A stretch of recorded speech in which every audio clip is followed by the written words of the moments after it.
بسم اللہ الرحمن الرحیم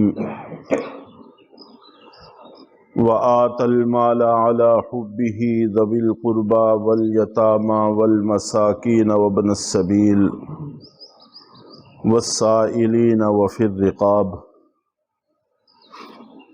اور اللہ تعالیٰ کی محبت پر اپنا مال رشتہ داروں میں اور یتیموں میں اور مسکینوں میں اور مسافروں میں اور سائلین میں خرچ کرتے ہیں، اور غلاموں کو آزاد کروانے میں خرچ کرتے ہیں۔ آیت کے شروع میں عقائد کا تذکرہ تھا، اور یہاں پر عبادات کا ذکر ہے۔ عبادات ایسی بھی ہیں جن کا تعلق ہمارے بدن سے ہوتا ہے، جیسے نماز ہے، روزہ ہے، اور کچھ عبادات ایسی ہیں جن کا تعلق ہمارے مال سے ہے، جیسے زکوٰۃ، صدقات وغیرہ، اور کچھ عبادات ایسی ہیں جن میں بدن بھی استعمال ہوتا ہے اور مال بھی استعمال ہوتا ہے، جیسے حج۔ اس میں انسان کا جسم بھی استعمال ہوتا ہے، مال بھی استعمال ہوتا ہے، یہ دونوں کی مشترکہ عبادت ہے۔ تو دونوں قسم کی عبادات کا تذکرہ ہے، اور ایک لفظ کا اللہ رب العزت نے اضافہ فرمایا ہے کہ وَآتَ الْمَالَ عَلَىٰ حُبِّهِ، کہ یہ خرچ کرنا اس کی محبت پر ہونا چاہیے۔ کس کی محبت پر؟ اس کے بارے میں مفسرین نے 3 تفسیریں کی ہیں۔ پہلی تفسیر یہ ہے کہ ہی ضمیر اللہ تعالیٰ کی ذات کی طرف لوٹ رہی ہے، جس کا مطلب یہ ہے کہ یہ خرچ کرنا اللہ کی محبت میں ہونا چاہیے، اور دنیا کا کوئی فائدہ، کوئی مقصد، نمود و نمائش، کچھ بھی مقصود نظر نہیں ہونی چاہیے۔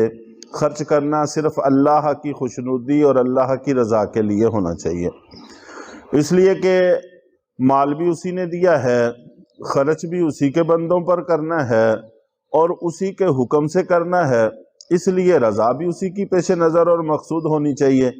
جب اس کی رضا سے خرچ کریں گے تو پھر انشاءاللہ ایسے لوگوں سے جن پر خرچ کیا ہے ان سے کوئی گلے شکوے بھی پیدا نہیں ہوں گے، اور ان سے کوئی توقعات بھی قائم نہیں ہوں گی۔ تو اس لیے ایک مفہوم تو اس کا یہ ہے کہ اللہ کی خوشنودی کے لیے اور اس کی محبت پر خرچ کرنا چاہیے۔ اور دوسری تفسیر یہ کی ہے کہ حبہ کی ہی ضمیر مال کی طرف لوٹ رہی ہو، کہ اپنا پسندیدہ مال، اپنا محبوب مال خرچ کرنا چاہیے۔ چنانچہ 4 پارے کے شروع میں ہے لَن تَنَالُوا الْبِرَّ حَتَّى تُنْفِقُوا مِمَّا تُحِبُّونَ، کہ نیکی کا کمال اس وقت تک تم حاصل نہیں کر سکتے جب تک کہ ایسا مال اللہ کے راستے میں خرچ نہیں کرتے جو تمہیں اچھا لگتا ہے، جو تمہیں پسند ہے۔ تو اپنے پسندیدہ مال میں سے خرچ کرنا چاہیے۔ اس میں کوئی شک نہیں ہے کہ اپنا اترا ہوا کپڑا، استعمال شدہ سامان، استعمال شدہ چیزیں، وہ پھینکنے سے کسی کے کام آ جانا بہتر ہے، وہ بھی خرچ کرنا چاہیے، اس میں بھی ثواب ہے، لیکن ہمارا خرچ صرف انہی چیزوں تک محدود نہیں رہ جانا چاہیے۔ اس وقت صورتحال تقریباً یہی ہوتی چلی جا رہی ہے کہ نیا سامان جب ہم نے اپنے لیے خریدنا ہوتا ہے تب ہم پرانا سامان کسی کو دے دیتے ہیں۔ تو اب یہ بھی نوبت کم ہوتی چلی جا رہی ہے۔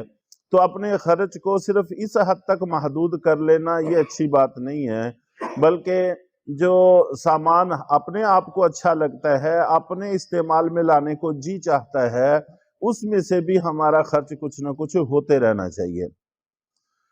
اور تیسرا مفہوم یہ بیان کیا ہے کہ آتا یہ فعل ہے جس کے ضمن سے عطا مصدر سمجھ میں آتا ہے دینا، خرچ کرنا۔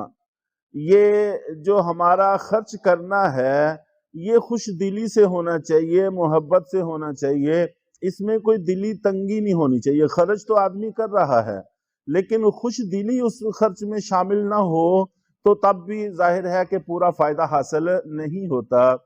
اور مفسرین نے لکھا ہے کہ خرچ کرنے میں یہ تینوں چیزیں ہی ہونی چاہیے۔ اللہ تعالیٰ کی خوشنودی بھی پیش نظر ہونی چاہیے، اور مال بھی پسندیدہ خرچ کرنے کی کوشش کرنی چاہیے، اور اس کے ساتھ ساتھ خوش دلی سے خرچ کرنا چاہیے۔ تینوں صفتیں ہوں گی تو انشاءاللہ العزیز اجر بھی کمال کا حاصل ہوگا۔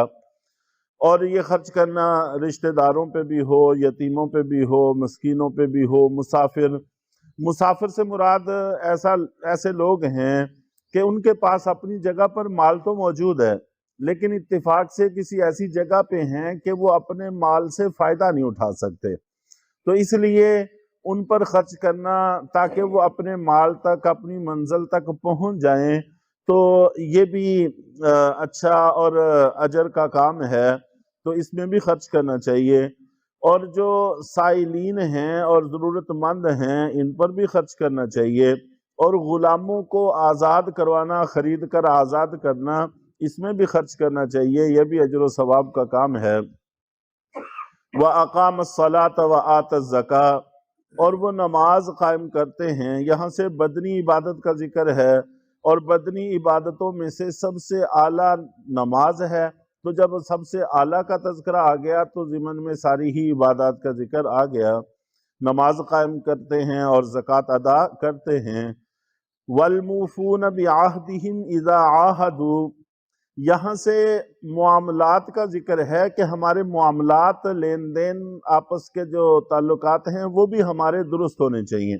ان میں سے ایک چیز کا ذکر کیا ہے کہ جس وقت تم عہد کرو تو اپنے عہد کو پورے کرنے کے عادی ہوں۔ جب کسی سے عہد کریں، معاہدہ کریں، ہر چیز کے اندر ہی، چاہے وہ خریدنے کا ہو، بیچنے کا ہو، اور صحیح چیز دینے کا ہو، ملاوٹ اور کچھ نہ ہو، ذمہ داری جو اپنے سر ہے اس کو صحیح طور پر نبھانے کا ہو، تو جو بھی معاہدہ ہے، جو بھی معاملہ ہے، اس کو پورے طور پر صحیح ادا کرنے کے ہم خوگر ہوں۔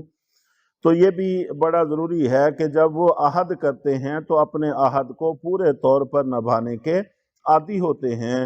اور آگے اخلاقیات کا ذکر ہے، اخلاق میں سے صبر کا ذکر کیا ہے، اور صبر کا معنی ہوتا ہے اپنے آپ کو بچانا، جمانا، نیک اعمال پر انسان اپنے آپ کو لگائے رکھے، برے اعمال سے اپنے آپ کو بچائے رکھے، اور وہ تنگیوں میں، مشکلات میں اور جنگ کے وقت پر صبر اور استقلال کے خوگر ہوتے ہیں۔ اولئک الذین صدقوا، یہی وہ لوگ ہیں جو در حقیقت سچے کہلانے کے مستحق ہیں۔ واولئک هم المتقون، اور یہی وہ لوگ ہیں جو در حقیقت تقوی والے ہیں، اللہ سے ڈرنے والے ہیں۔ تو اس آیت کو ابواب البر سے تعبیر کیا جاتا ہے کہ اللہ تعالیٰ نے اس میں خیر کے بڑے بڑے باب ذکر کیے ہیں، تو اللہ تعالیٰ ہم سب کو ان ابواب اور ان خیر کے کاموں کو اختیار کرنے کی توفیق عطا فرمائے۔